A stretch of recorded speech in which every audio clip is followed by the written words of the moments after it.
Hello and welcome to this week's Makar to Makar.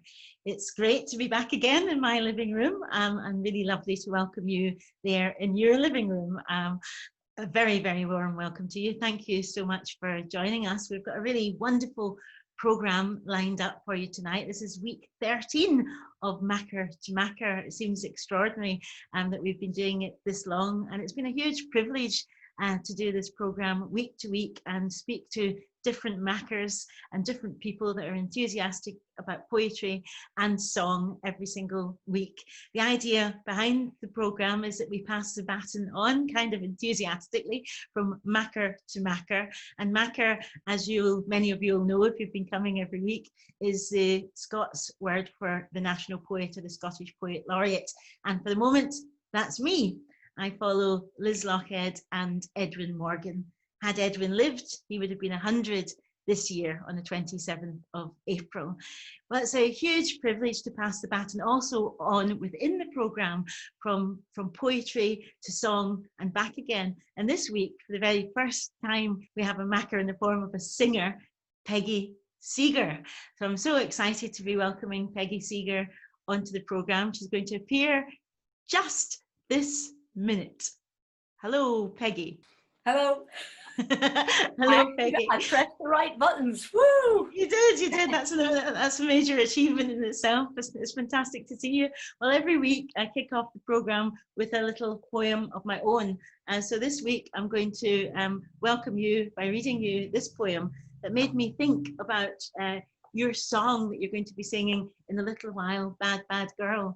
This is 12 Bar Bessie, and it's about the great blues singer Bessie Smith. Do you love her? Do you love her work? Absolutely adored her. I once had to transcribe one of her songs when I was about 19, try to transcribe it onto the staff paper. And it drove me to panic, but I learned the song very quickly. I loved her. She was wonderful. Oh, fantastic. Well, this is 12 Bar Bessie, and this was about a time, a true incident when she fought off the Ku Klux Klan single-handedly. 12 Bar Bessie. Wonderful. See that day? Lord, did you hear what happened then? A 9 o'clock shadow always chases the sun, and in the thick, heavy air came the Ku Klux Klan to the tent where the Queen was about to sing her song. They were going to pull the blues tent down, going to move the Queen out of the town, take her 12-bar beat and squash it into the ground. She tried to get her prop boys together and they got scared.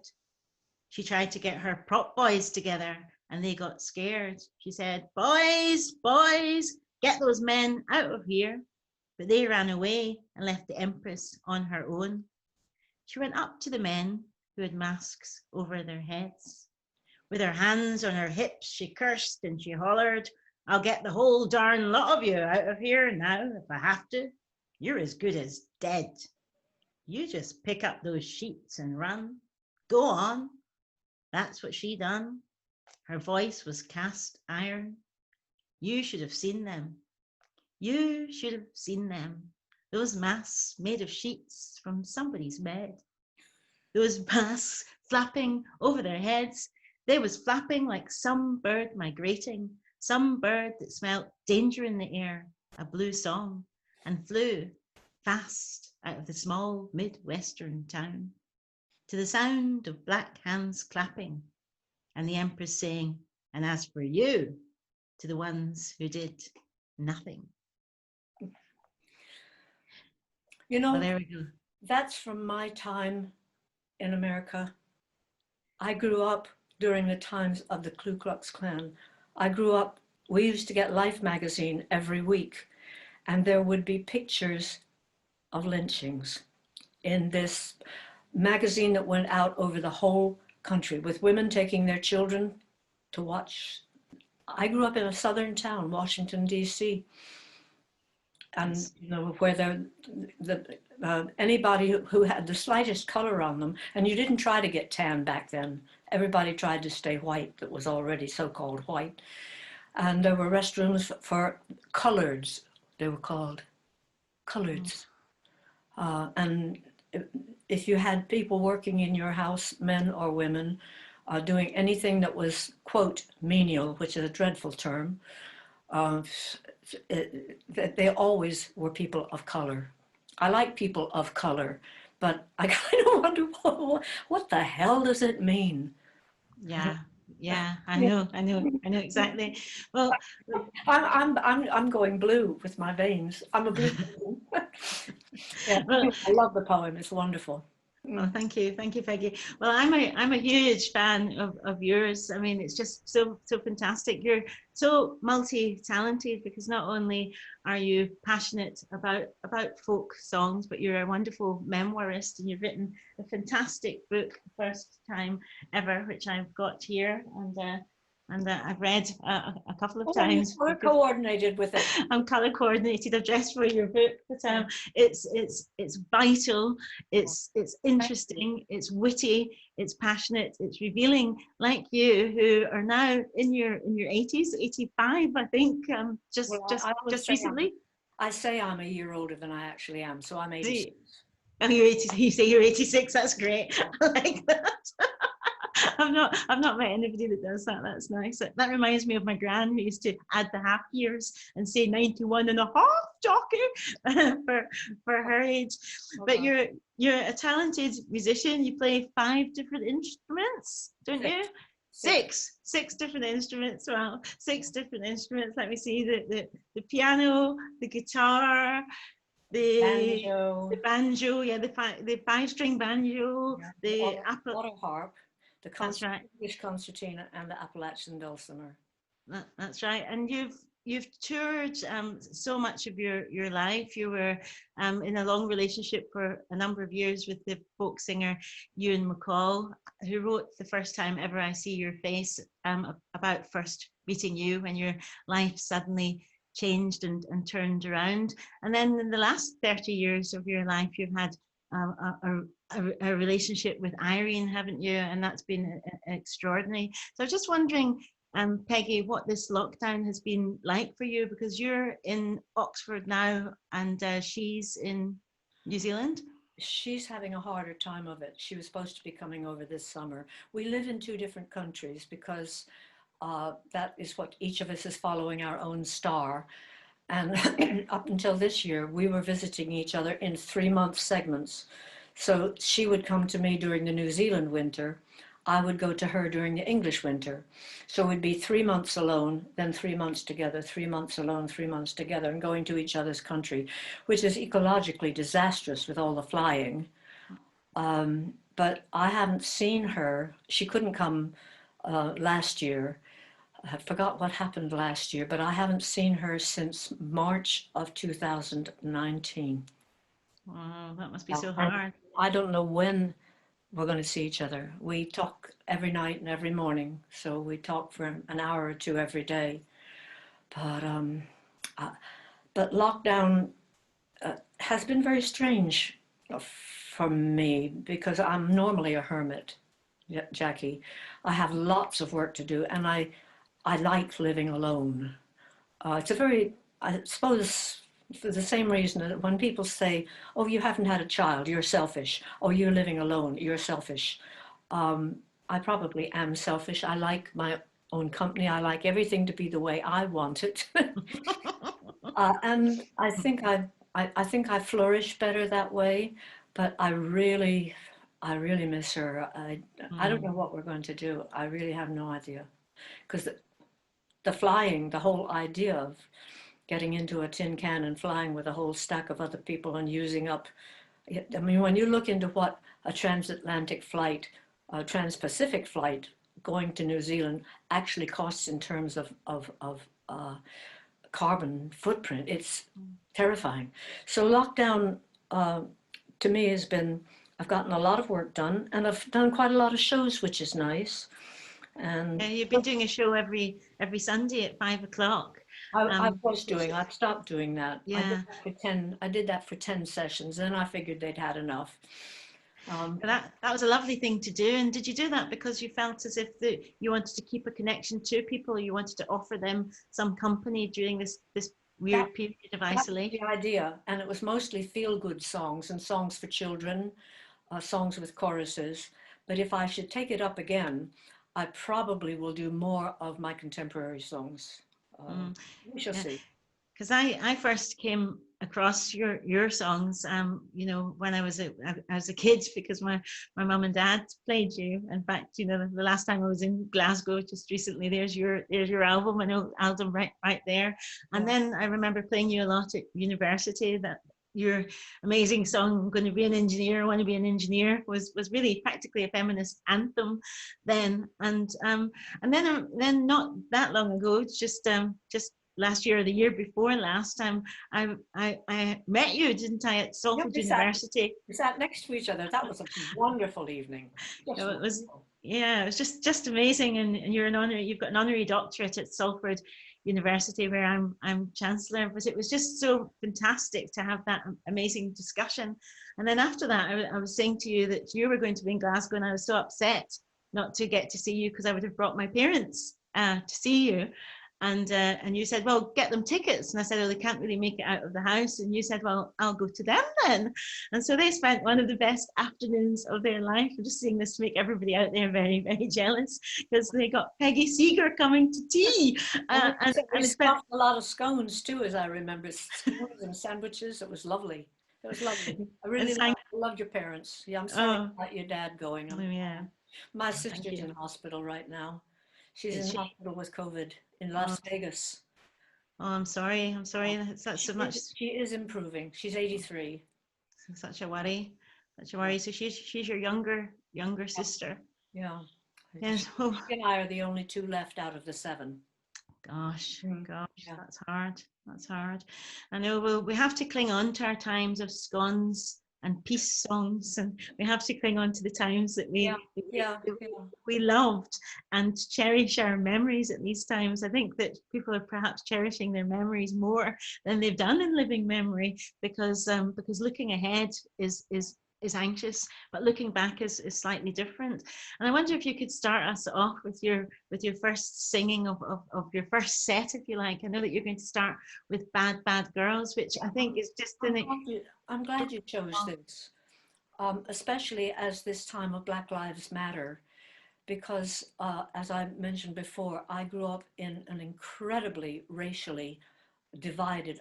What term do we use except race? I mean, we're the human race. Um, I've been listening recently to the book The Good Immigrant, and there's one wonderful essay in it called Shades, which talks about the shades of color of skin. And growing up in a society where I was constantly singing songs that my mother was playing on, you have to read the memoir to know why she was listening to these songs, but she was listening to a lot of songs that had been recorded from black chain gangs, from people of color who had been put in jail for this, that, or the other. Like now, a huge number of people of color are incarcerated, mostly men. This is America. This is my country that's falling apart. But this was one particular song that I remember her playing. It had been recorded by Alan and John Lomax in 1926. That's nearly a century ago, my dear, in Florida, in the Rayford State Penitentiary. And it was this, what sounded like a little girl's voice singing. And it was singing, I've been a bad, bad girl, wouldn't treat nobody right. And she was trying to take that down onto music paper. And so she just played it over and over and over. And I learned the song, especially after I'd done something really dreadful. And Yes, I read about that in the memoir that same day. It seems to be an extraordinary thing that you have this thing that you did. I wouldn't necessarily say if so you're not singing, but I learned this you had a song. sore bum while you were listening to this song, basically, for the first time. Yeah, well, I had to listen to it over and over because you had to keep taking the needle off and putting it back on to listen to it properly. But I don't sing it high. I sing it down low. Ozella Jones was put in the Rayford State Penitentiary for murdering her lover. And she, her whole psychology was turned by the fact that they nearly decided to execute her. So this was her song that she just sang, and I just sing it to myself when I'm feeling down, you know. So it's called I've Been a Bad, Bad Girl, and it goes more or less like this. I've been a bad, bad girl, wouldn't treat nobody right. I've been a bad, bad girl, wouldn't treat nobody right. They want to give me 35 years. Someone wanted to take my life. Now I'm so sorry, even that I was born. Now I'm so sorry, even the day I was born. I want to say to all you bad fellas that you are in the wrong. Judge, please don't kill me. I won't be bad no more.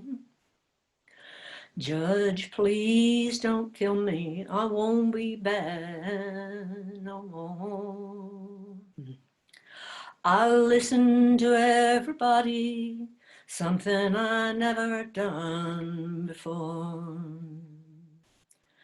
Now I'm so sorry, even the day I was born. Now I'm so sorry, even the day I was born. I want to say to all you bad fellas that you are in the wrong.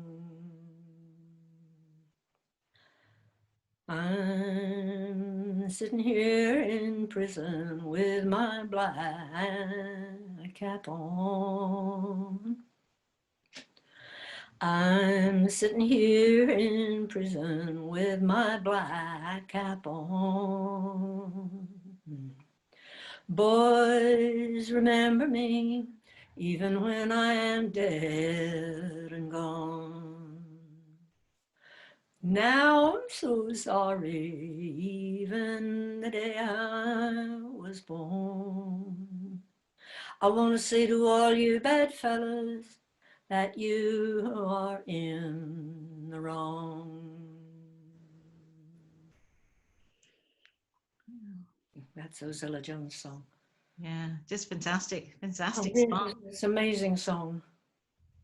It's You can, haunting. yeah, sing it. You sing it to yourself. I was mostly known for singing folk songs when I first came over here. I had some political songs. None of them were saying "kill the boss." They were saying, you know, try and talk the boss into being human. But for the most part, I mean, I even had a song about the Ku Klux Klan, had a song about being in contempt of Congress, which my brother Pete was brought up for during McCarthy's time. So I had songs like that. But I started making political songs over here. And what I try to do is do different types of songs. Everybody has their comfort zone, the kind of song they like. And if you just do your own comfort songs, you can very easily put somebody to sleep after about 3 of them. So I write long, complicated, wordy songs, which I'll do one later, but I also write very, very short songs. And so we chose to do one of the short ones. I've been watching the Trump interviews. I mean, he's digging himself in deeper and deeper. But, you know, I think a lot of the American base doesn't mind grave digging, you know, and they're standing there watching it, and they'll probably vote for him even when he's in the grave, who knows. So anyway, this is just a small piece. I think the time has stopped to be joking about this man. This was, I made this one up in 2016 when we just couldn't believe that this was the president. It's just very small, and it's based on a children's scatological song from here in this country. And I call it Donald's in the White House. Donald's in the White House with his bunch of tricks. Donald's in the White House with his bunch of pretty dire wheeler dealers at his beck and call. To think that they are dangerous is just a lot of balderdash and nonsense. What Donald doesn't want is getting buddy-buddy with a lot of friggin' countries that are Muslim or just down on their luck. So Donald's in the White House to tell them all to... Funny how we thought that he was going to lose. But now he's in the White House, it's clear he's going to screw the people, screw the climate, screw the earth, and then make the world a safer place for Yankee businessmen. Trouble is, when I sing that, I get so angry. But what is a political song? How does it differ from just a topical song? One of the things I really love about the whole idea of making political songs is that you can come at it from this way, that way, this way, that way, and according to who you are and where your place is in the human scheme of things, we all make different types of political songs. This one is an extraordinary song. It's not, how do you say it? It's a story that is told in 4 verses, and I'll talk about it later as a story. It was made by Don Lang, who lives out in Portland, Oregon, and he writes extremely unusual songs, and they're poetic, and they're topical, and they take a little vignette, a tableau of a life. And I'll talk about it later when we talk about stories. But he calls it Here's to Your Rounders, and it's a piece of his life.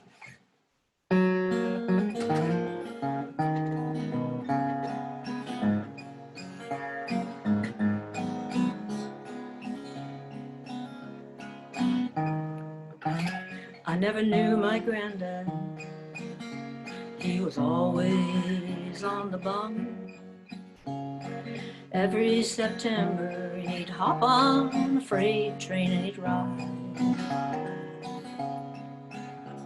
Then along about Christmas, me and my brother would get a few coins in the mail. We couldn't spend them, they were all he could send from out of Mexico City jail.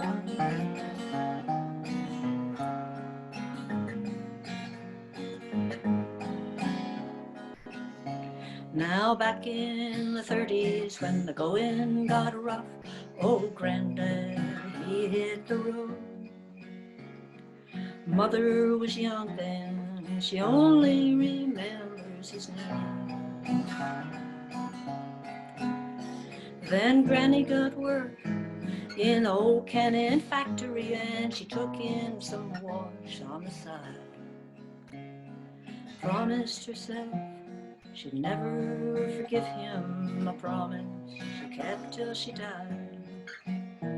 So here's to your rounders and here's to your railroad bums. I hope that you make it home soon. And here's to the women who marry for love and live with a man in the moon.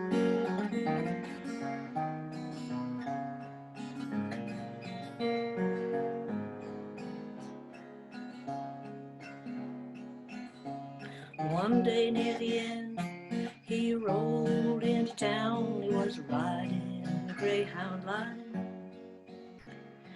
I guess he got old, and those boxcars were harder to climb. He dropped his last dime in a call to my granny, but no was her only reply.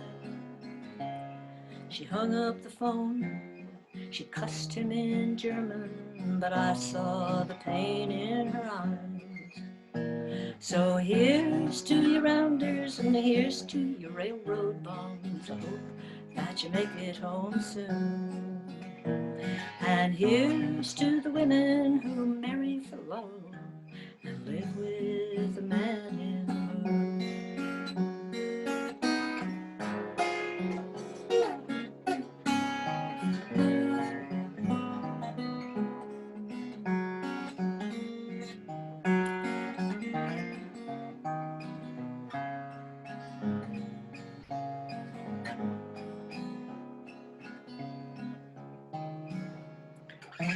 never knew my granddad.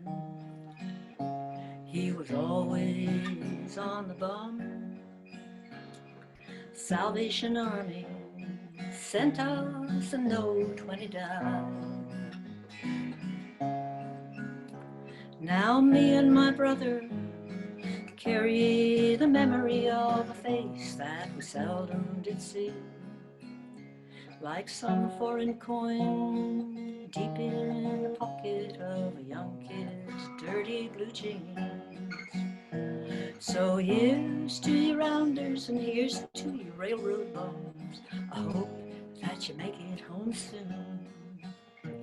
And here's to the women who marry for love and live with the man in the moon. Live with the man in the moon. Now, I call that an absolutely brilliant song. Oh, that was just fantastic, Peggy. I really, Isn't it a wonderful song? yeah, it's an amazing song. It makes you think about families and about key lines in songs, about moments when the song kind of sits up and calls Well, out its name. to me, the key line in that is where she cusses him in German. Yeah, And for me too. that's her native language. And when I asked Don Lang about his granny and said, did she come to the country as a person only speaking German? He said, yes. And within a year or two, she found herself a single mother with no husband. The husband just buggered off as a hobo. And so that was, and he was brought up by his granny and his mother and his mother's partner, as his grandchild, and he never forgot that. The song was about his granny. I think it's a wonderful song, and it just keeps skirting around the whole thing, skirting around it, and you understand the situation in 4 verses. That's pretty good, telling a whole story like that. Absolutely. And also in the first 2 songs, I really enjoyed, relished the juxtaposition of the song about Bad Bad Girl about Ozella Jones and Donald Trump, because it seems to me that voice that she has of living. I mean, it was 1926, wasn't it, the song, but coming right through into these times now, it I seemed. wonder if there's people making songs about how they feel in lockdown. I haven't done a lockdown song because I haven't felt that I've suffered from it. I've had an occasional panic attack, but with my sister being in in Las Vegas and I can't get to her, and my partner being in New Zealand and I can't get to her, that's the hard for me, not being alone. I can't get to the ones that I love and that I feel that I miss, my sister, well, I wouldn't be able to see her even if I was there. I wouldn't be able to go into the hospital. She's in ICU. So, And you come from a huge musical family, you and your sister, don't you? Where song has been your life. In fact, in your memoir, you describe your childhood as a song, which is really lovely. Your mother was a composer. In fact, she won the Guggenheim Prize for her classical compositions, and you only came to those, didn't you, later in life? You kind of almost got to know your mother after she had gone, and your dad was also a famous musicologist. In fact, the house that you grew up in is now the Seeger house, and it, the concerts get held in that full house. of music that they were making up, classical music, and also visiting people. I mean, I remember when I was about 6, and Woody Guthrie turned up, and he was little like we were.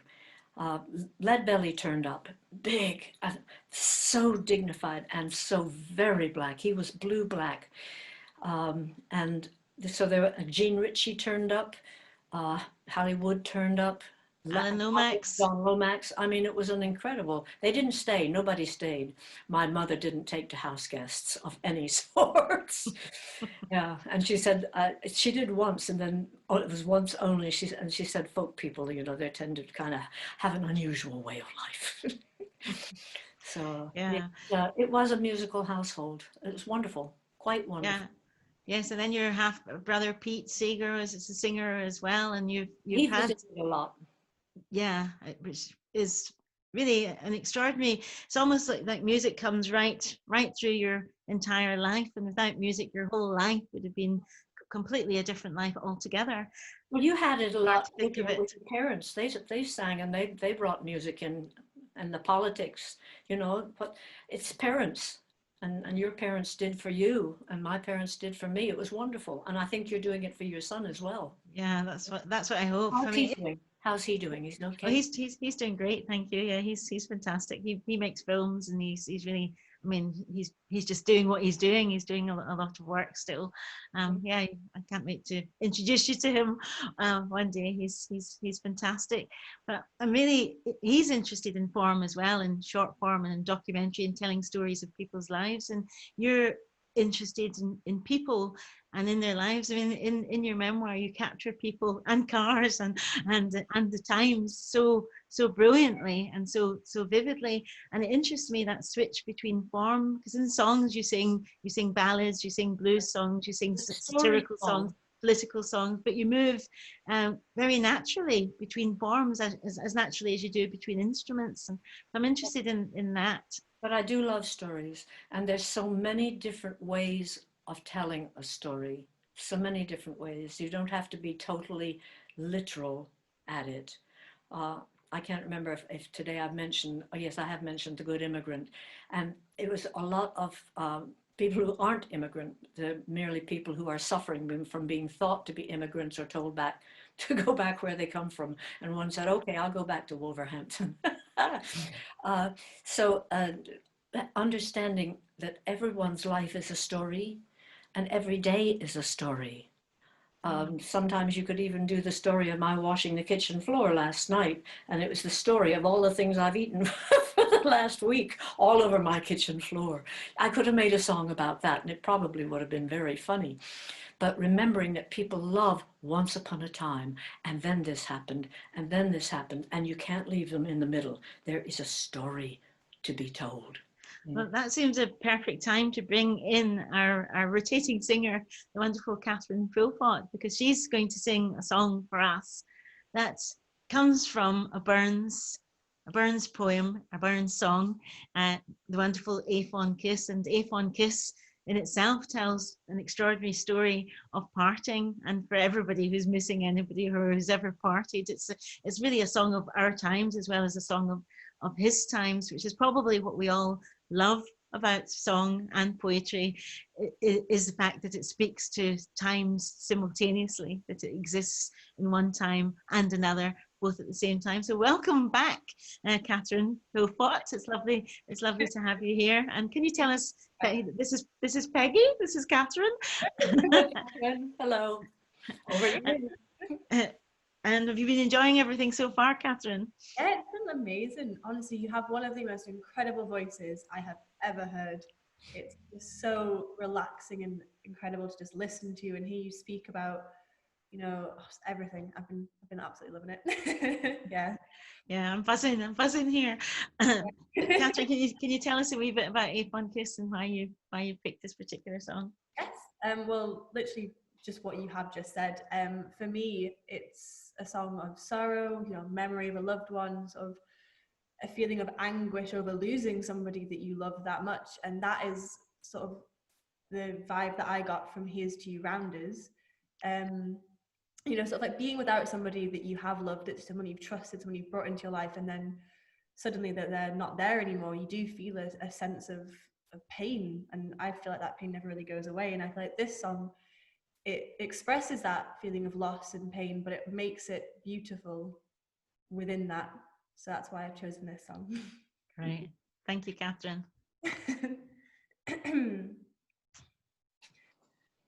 A fond kiss, and then was severed.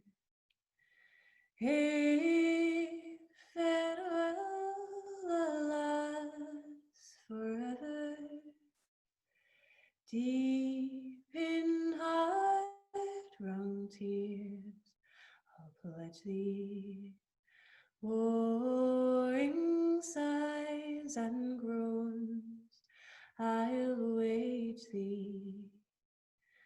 Who shall say that fortune grieves him, while the stars she leaves him. Me a cheerful twinkle lights me. Dark despair around benights me. I'll never blame my partial fancy.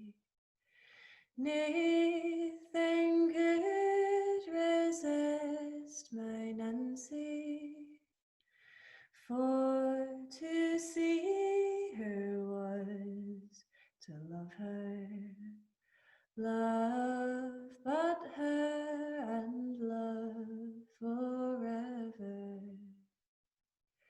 Had we never loved, say kindly, had we never loved, say blindly, never met and never parted, had we never been broken hearted. Fare thee well, thou first and fairest. Fare thee well, thou best and dearest. Thine be ilka joy and treasure, peace, enjoyment, love, and pleasure. If fond cares and then we sever, if farewell alas forever, deep in heart-wrung tears I'll pledge thee, wooing sighs and groans I'll wage thee.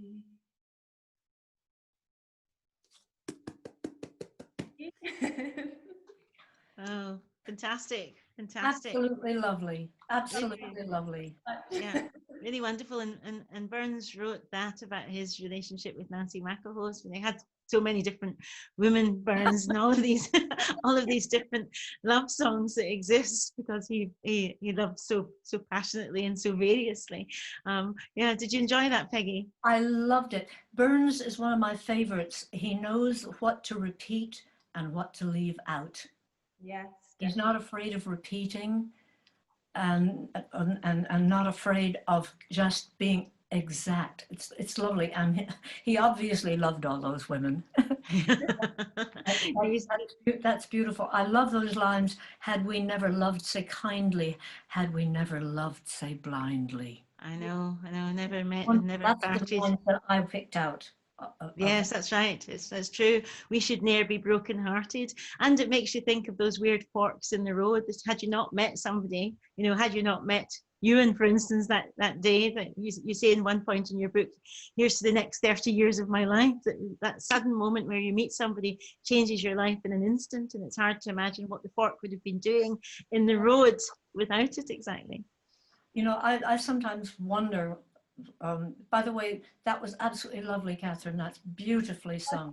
Yeah, really beautiful. Thank you. Thank you. Hold on to that voice. It's just lovely.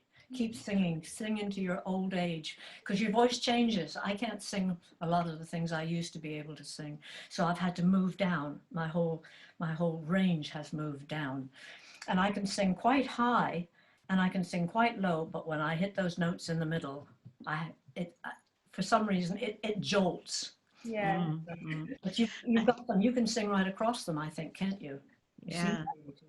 I do have a lot of trouble with high notes, I think, but I think it's just because I've got quite a naturally deep voice. If I try to sing a high note, it just gets really like squeaky, and you can never really tell if it works or not, Well, investigate them both, because the low it vibrates your body in a way that the high ones don't. I love singing low. Yeah. Which is lucky because I think that's what I'm going to end up in, is way down. Oh. We don't know. We don't know. I love this bit in the memoir where you say one of the things I love about folk music is that it generally chooses a style of being that allows the listener to settle in. It's like a cardiograph, the form being the graph paper and the content the heartbeat. If it's steady, we're comforted.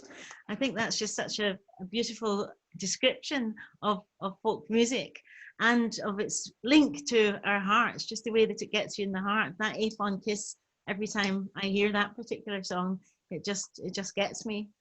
He writes like folk music, and I've often wondered why more folk singers don't sing his songs. Why do you think that is? Because they don't. Well, I think they do. A lot of them do in Scotland, and I think a lot of Scottish folk singers will sing Burns songs. You know, and Eddie Reader will sing Burns songs, and but yeah, I don't know. I think Burns, you know, like Lomax, Alan Lomax, was a great collector of songs and a great transcriber of songs, like yourself, Peggy, that you learned to transcribe songs in your childhood, didn't you? Doing it the old-fashioned way with jelly. Yeah. I was just going to comment. Why do you not call yourself the Scottish Makar laureate? The Scottish, sorry, Makar laureate. Makar laureate. Oh, because because words just Makar, which is maker, bard, and I think laureate implies laurels and something to do with royalty in some way. So I quite like the democracy of the word maker. It feels a very democratic word to me because it just is a maker. It's just a maker of things. Yeah. It's like when people talk about songwriting, but a lot of songs you don't write them, you make them. Mm-hmm. Exactly. Yeah. Exactly. And you're attracted to songs through the making of them, aren't you, Katherine, in the sense that you're attracted to the way that people piece songs together. And you grew fascinated by that whole business of songs and how they are passed down through listening to songs with your dad as well. So for all of us, really, we have a connection between our childhood, really, and song and the passing down of song. And at one point, Peggy, you talk about the passing down of song as being an hourglass and wanting to pass the song on like a kind of a relay runner passing the baton, which was part of really the inspiration behind this program, which was to pass the baton from Makar to Makar and from song to song. So this seems a great time, Peggy, for us to hear your second set. Okay, well, what happened for those who are watching and listening is that Jackie approached me, and with her wonderful team, you have a great team working with you. Thank you. She mentioned that I had time for 7 pieces, and I think it was 7. And so I sent her a choosing list of about 15, 20 songs. You're lucky you got that few, Jackie. And so she chose the ones that she wanted, and I, strangely enough, all but one of them had been already on my short list. Wow. Now, I tend to write songs with a lot of words in them. I also write songs that don't, but I once had a friend of mine left a concert, and she said, Peggy, she says, I'm exhausted. Your songs have so many words in them. And Jackie chose this one, which does have a lot of words in it. It's an ecological song, a way of looking at things. And I originally made it up to the tune of The Day We Went to Bangor. And I wanted to use that tune, but the woman who wrote it preferred that I didn't put the new words on, which I understand totally. So I took the format and made, this sounds a bit like the Day We Went to Bangor, and it's called Wonderful World. I think that's the one we chose I was going to sing. Yeah, that's right. Adam and Eve were given 2 leaves and kicked out of the garden. Their only crime when it came to the crunch was failure to say beg your pardon. Off they went without paying the rent and invented a civilization that ripped off more than an apple or 2 as the years rolled on. God looked down and said with a frown, what are you doing to heaven? We're only making a home for the kids, and Adam has got to earn a living. Felling the trees and pulling the weeds and building the town of Gomorrah. Won't it be nice when it's under control, when the wheels go round? Then won't we have a wonderful world, or won't we be in clover, when all of the ground is covered with towns and the countryside cemented over? All of the land belonging to man, and no snakes in the garden, and one big mall to service it all as the wheels go round. Our garden will have no spiders or bugs, no animals but the pet ones, or ones that you skin and ones that you eat, that moo and oink and cluck and bleed. No need to wail about saving the whale, the elephant or the tiger, 'cause they'll be gone, but we will go on as the wheels go round. We can beget as much as we like, the world is made of elastic, and when the water and food give out, we'll manufacture more from plastic. Paradise lost, we don't give a toss, so we can live under bubbles and sing about the sea and the sky as the wheels go round. Then won't we have a wonderful world, or won't we be in clover, when all of the ground is covered with towns and the countryside cemented over? All of the land belonging to man, and no snakes in the garden, and one big mall to service it all as the wheels go round. When the land is filled, we'll certainly build cities out at the Atlantic. The moon will shine on the factory ships, nothing couldn't be more romantic. And when the sea is as thick as a soup, we'll all walk on the water. No, it's better to drive, 'cause you know you're alive when the wheels go round.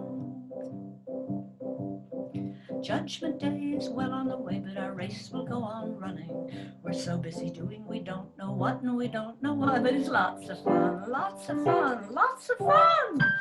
So how can there be a finishing line when we don't know where we're going? But aren't we having a heavenly time as the wheels go round? When we've drained the marshes, cleared the trees, leveled the hills and mountains, choked the rivers and killed the seas, put frames around the falls and fountains, then we'll add the finishing touch, a rocket aimed at heaven, and we'll head for the moon while humming this tune as the wheels go round. Then won't we have a marvelous moon once we've done it over? The craters and deserts all covered with homes, and all the rest cemented over.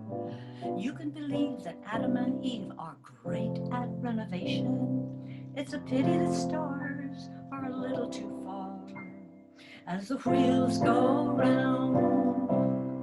God gave a yell, angry as hell. She says I was mistaken. Man believes the world is his. He's uncreating my creation.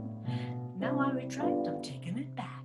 I'll give it to flora and fauna, to the bees and trees, the bears and hares, the germs and worms, the bugs and slugs, the fox, the rocks, the dogs, the hogs, the cats, the bats, the goose, the moose, the louse, the mouse, the flamingo and the dingo, and of course the horse. To the eels and seals, and to hell with the wheels. Let the world go round.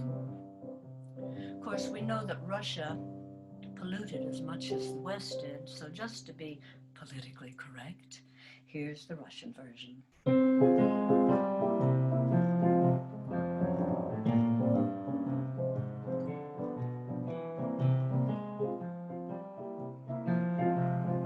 To the loach, the roach, the tiger, the spider, the albino rhino, the loon, the baboon, the mosquito, the cheetah, and uncle anteater, the kangaroo, the cockatoo, the shrew, the gnu, and they're not in a zoo.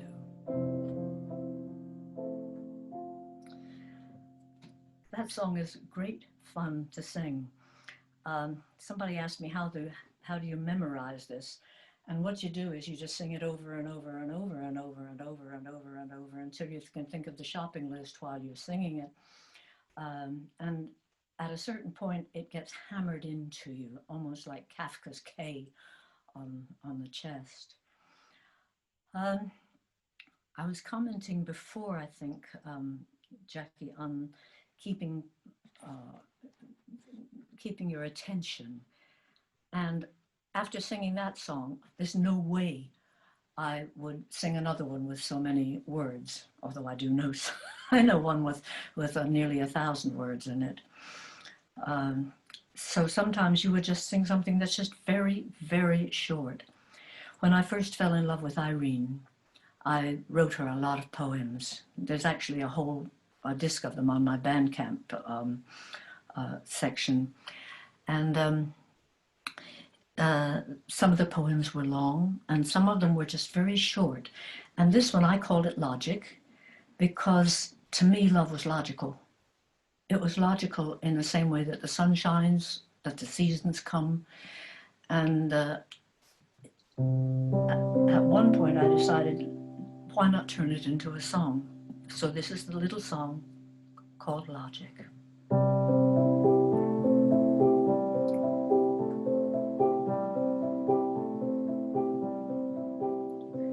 Winter dawn, summer noon, season follows season. Mountains rise, flowers bloom. Nature needs no reason.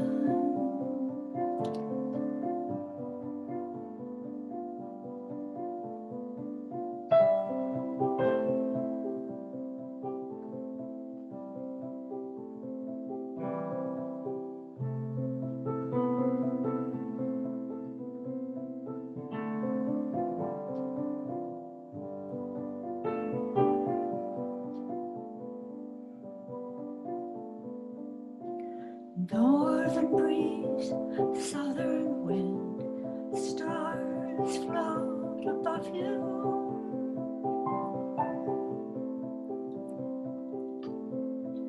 Earth breathing out and in.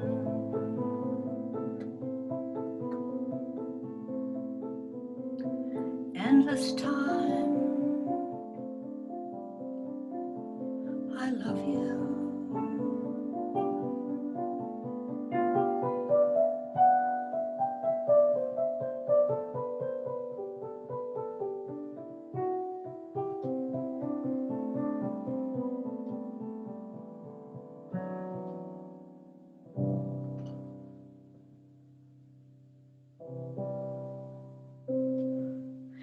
Some songs it's kind of hard to get out of them.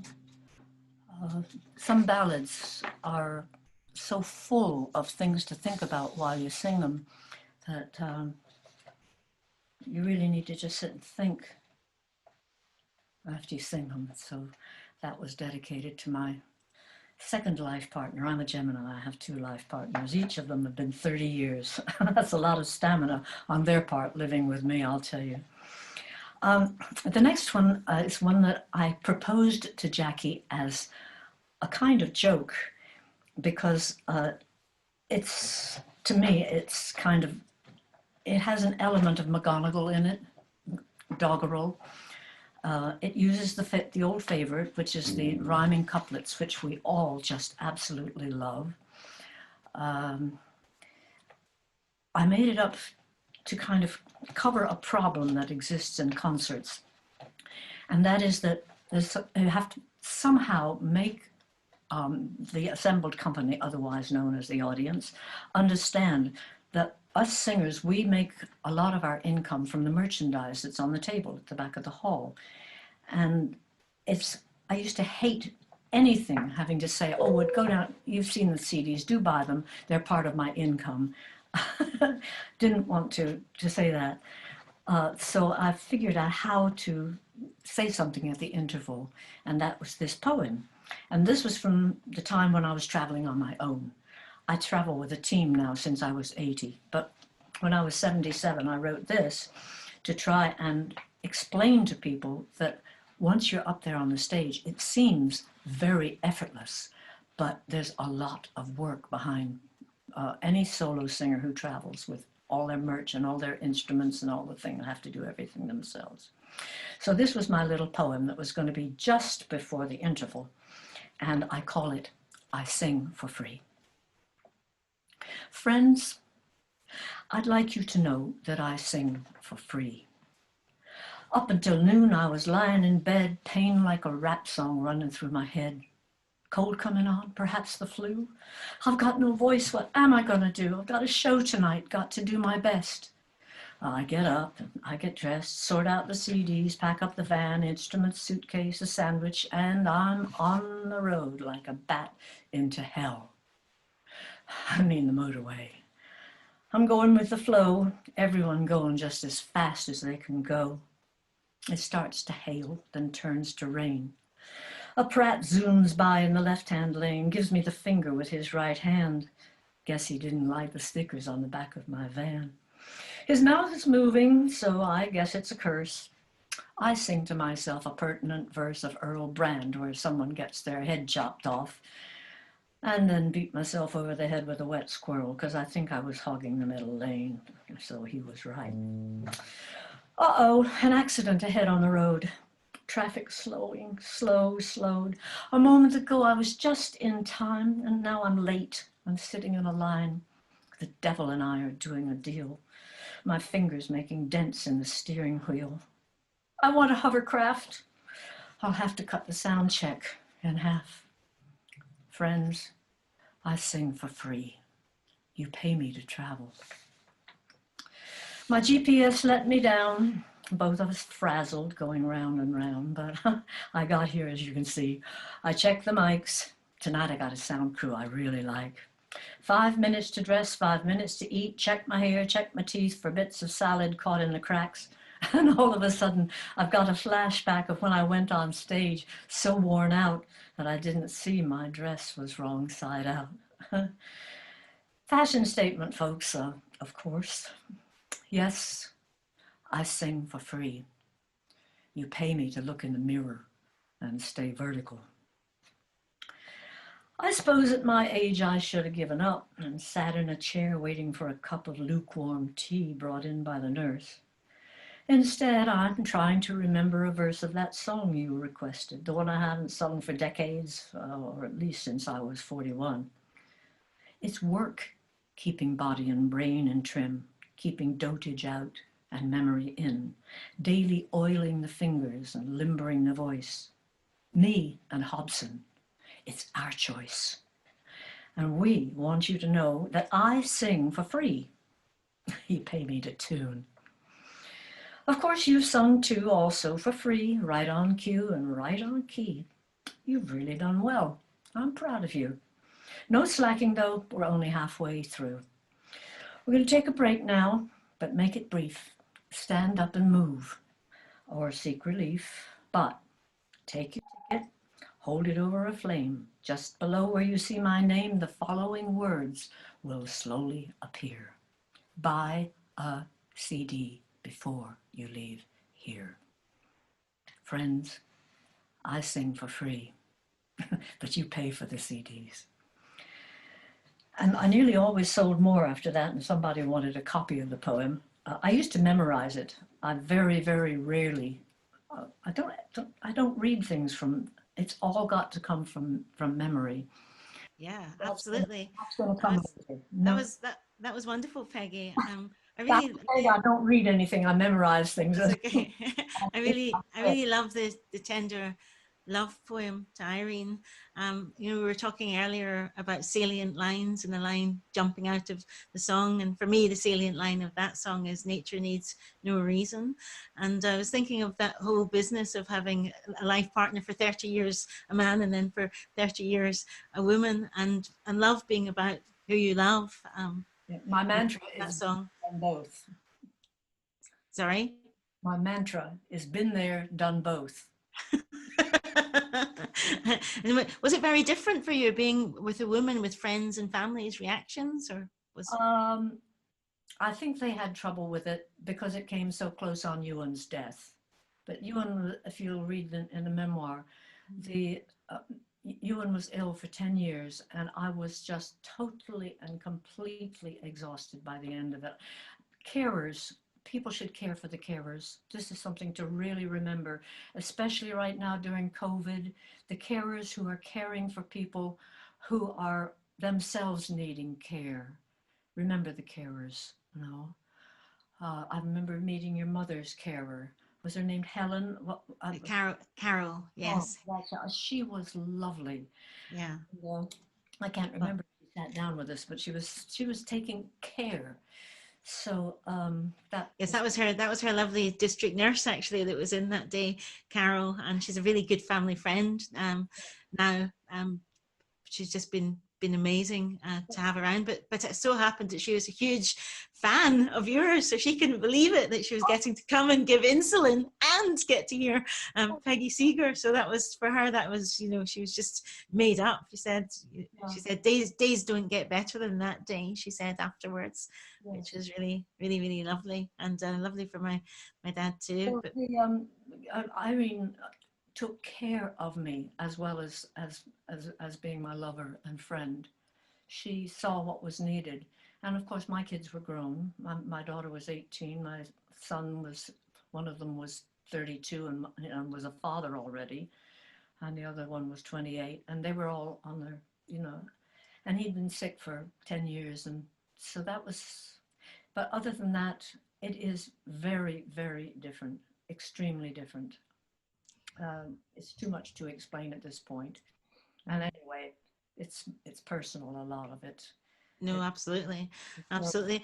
Uh, But I was thinking about because your family sense of identity is connected with music and being on the road, and how arduous and addictive that whole business is of the peripatetic lifestyle, and in a sense, the home that you create.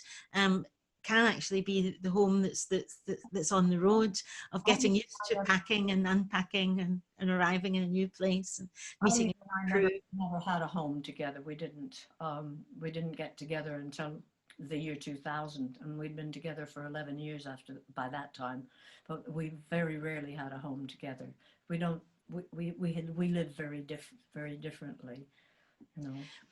But do you think also that you were fascinated and drawn to the life of being on the road, that once you get that in you, that kind of traveling bug of doing the gig from place to place, it becomes part of you? Because didn't one of your sons say, what would you like for your 80th birthday? And you said, I'd like to go back on tour on the road.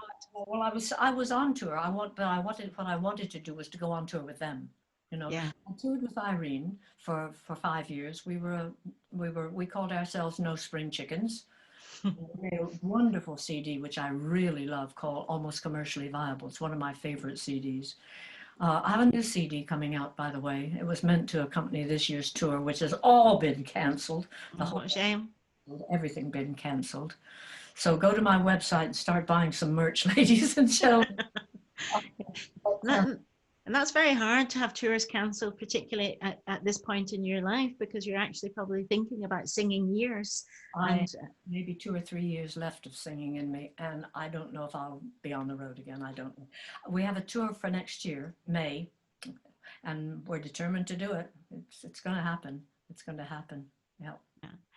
Well, Katherine at this point is going to join us again, and this is our equivalent of a gig, of a theatre space, our Zoom room, which is multiple and multi-layered and complex, because we've got 3 very different spaces in 3 very different parts of the country. But welcome back, Kat. It's great. And can you tell us a little bit about the song you've chosen next to sing? Yes, so the song I've chosen next is called Ghosts, and it's by a band called Lao. And the whole sort of message of the song is about sort of finding your identity within society and sort of trying to seek refuge and safety somewhere where you think you will be offered that and you'll be able to get that, and then sort of being told that for whatever reason you are not entitled to that. And I think that resonates quite true right now with what's going on in all parts of the world. If you look at what's going on in Yemen, if you look at what's going on in America, everywhere, people are being sort of turned away from places that they thought they would be able to find refuge and solace even. So that's the main message of this song. I thought it'd be quite poignant to sing that today. Thank you, Kat. We say we're not like them. A generation ago, we came on the same ships we were hidden below. We came seeking protection away from the strife, away from the struggles and the hardships of life. I'm not an incomer. My parents were ghosts. Sir, I was born here. So where would I go?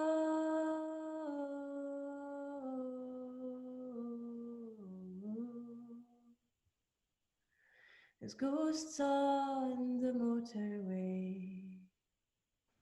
The world is on fire. There's ghosts on the sand flats as the water gets higher and higher. There's ghosts in the brothels behind thick stony walls.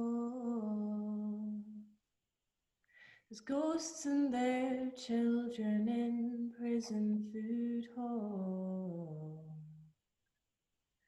I'm not an incomer.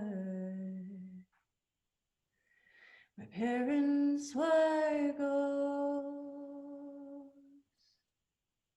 Sir, I was born here.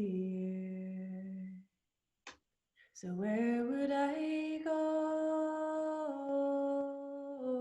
I'm not an incomer. My parents were ghosts. Sir, I was born here. So where would I go?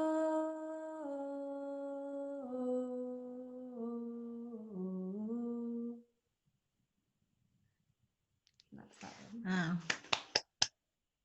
Oh, thank you, Katherine. That was a brilliant song choice, and that line of "my parents were ghosts" just sort of gets to you, and Yeah. it makes you think of loss. That when people lose their parents, they often try and find a way as well of keeping them very current. And Peggy, you lost your mum when you were relatively young, and I read a very moving part of the memoir where you said that you look and you hear for her, and that seemed to me an extraordinary thing, that you look and you hear, and then a bit later on you're talking about a friend, and you say that your friend has died, but he lives in the present tense.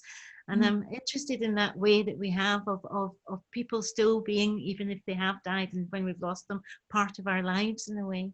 Yeah, I made a song once about the El Salvadorians during the, I think it was 1970s or 80s, when there was freedom fighting yet in another country.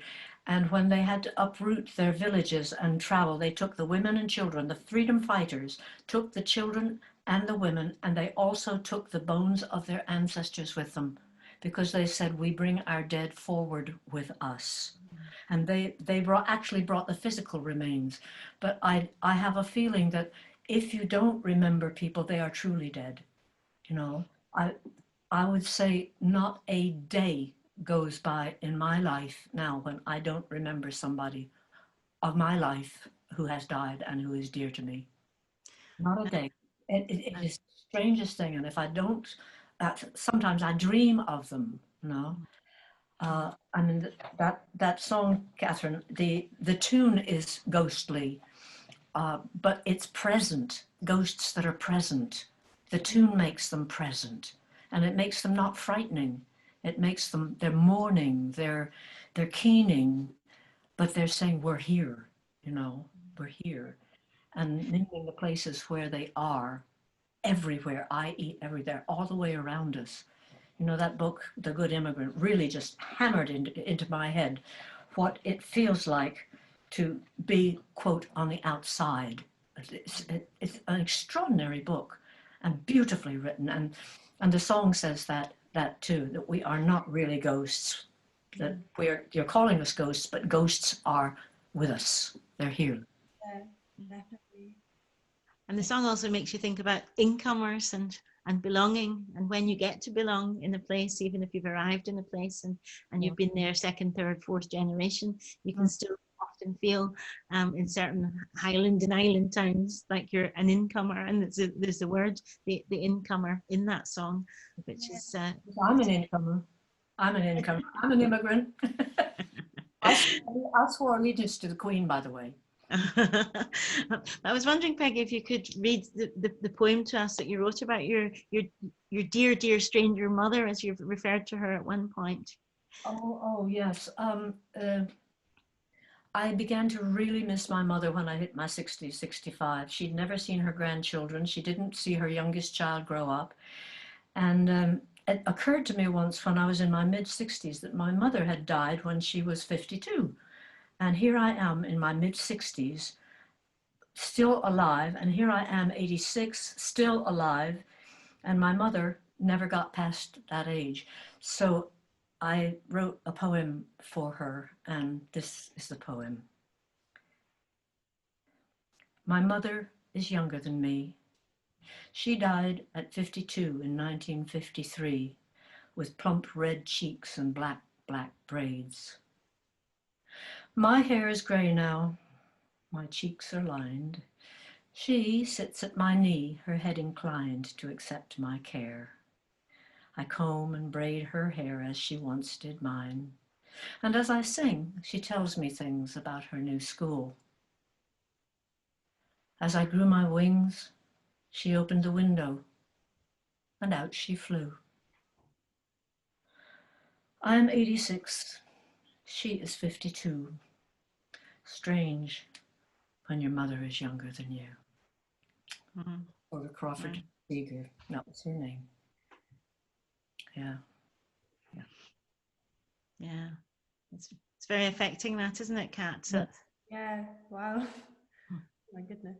Yeah. Well, it's been amazing having you, Peggy Seeger on Makar to Makar, and getting a sense of the full range of your different songs, and to see that here you are, age 86, and your vitality and your commitment and your passion for music and politics is completely undiminished. You're an inspiration to me and to so many people there, to know that you just keep going, and you keep caring about what you care about, I'm wound up about what you're passionate about.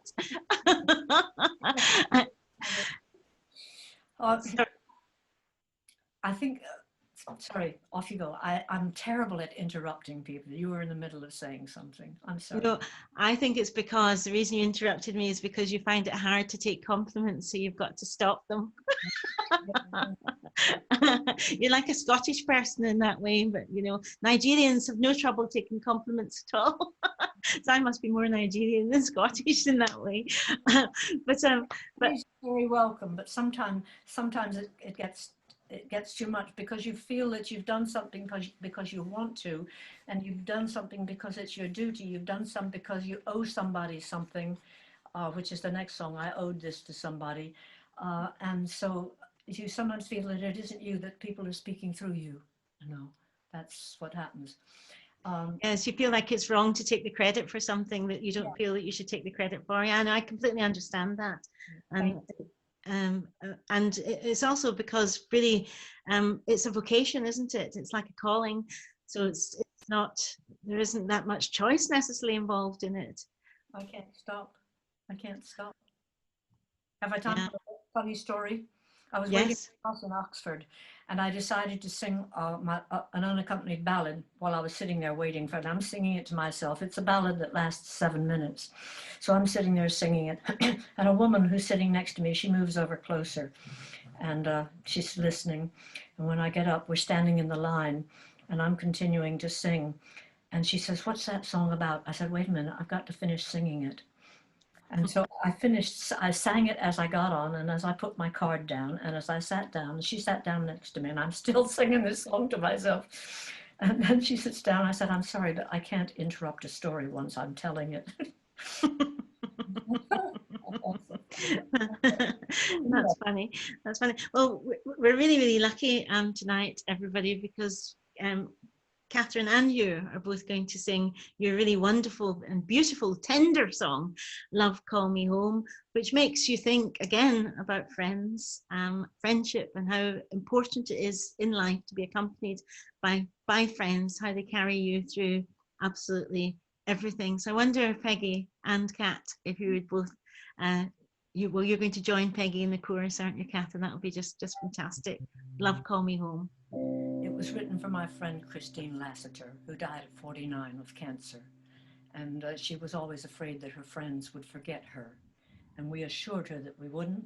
And the song was made to raise money for her because she didn't have any Medicare. So she died in, I think it was 2000, my friend Christine Lassiter. And this is a song made for her. It's called Love Call Me Home. When the waters are deep, friends carry me over. When I cry in my sleep, love call me home. Time ferry me down the river, friends carry me safely over. Life tend me on my journey, and love call me home. When the waters are cold, friends carry me over. When I'm losing my hold, love call me home. Time ferry me down the river, friends carry me safely over. Life tend me on my journey, love call me home. When I'm weary and cannot swim, friends carry me over. Open your arms and take me in, love call me home. Time ferry me down the river, friends carry me safely over. Life tend me on my journey, love call me home. Take the gift I bring, friends carry me over. Deep within me life is singing, love call me home. Time ferry me down the river, friends carry me safely over. Life tend me on my journey, love call me home.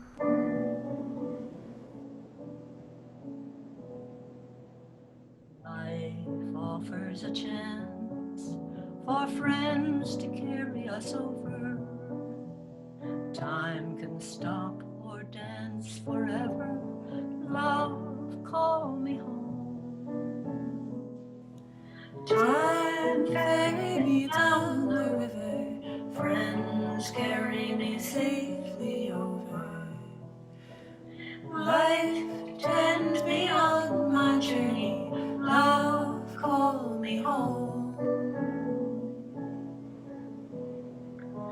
Time ferry me down the river, carry me safely over.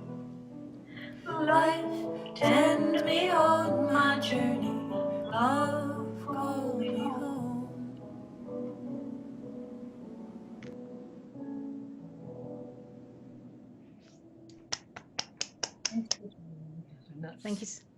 Thank you so much. Such a beautiful song there. And thank you very much to Katherine for joining in there and for coming on Makar to Makar again, Katherine, and singing those two beautiful songs. It's been a Pleasure. It's been a real pleasure having you both on the show, and you complemented each other so beautifully. Thank you, Peggy, for joining us on Makar to Makar. And before we go, I'd love to hear from you. What's your favourite independent bookshop? My favorite what? Oh, my favorite bookshop. Oh, it's Blackwell's in Oxford. You can get lost. You really can. It's a maze of books, and one of the problems is that unless I walk through with blinders on, I will stop and look at every shelf, and I will never get past the first shelf. So I always go in like a hunter, not a gatherer. I go in looking for the book I want, or I will just never get through. Never. But Blackwell's is wonderful. It's fabulous. Great. Well, one of the things that we usually do at this point is ask you to introduce who the next Makar is going to be. But this week, we're not going to do that. This week, we're going to actually keep it a surprise. So tune in next week to find out who the next Makar is going to be.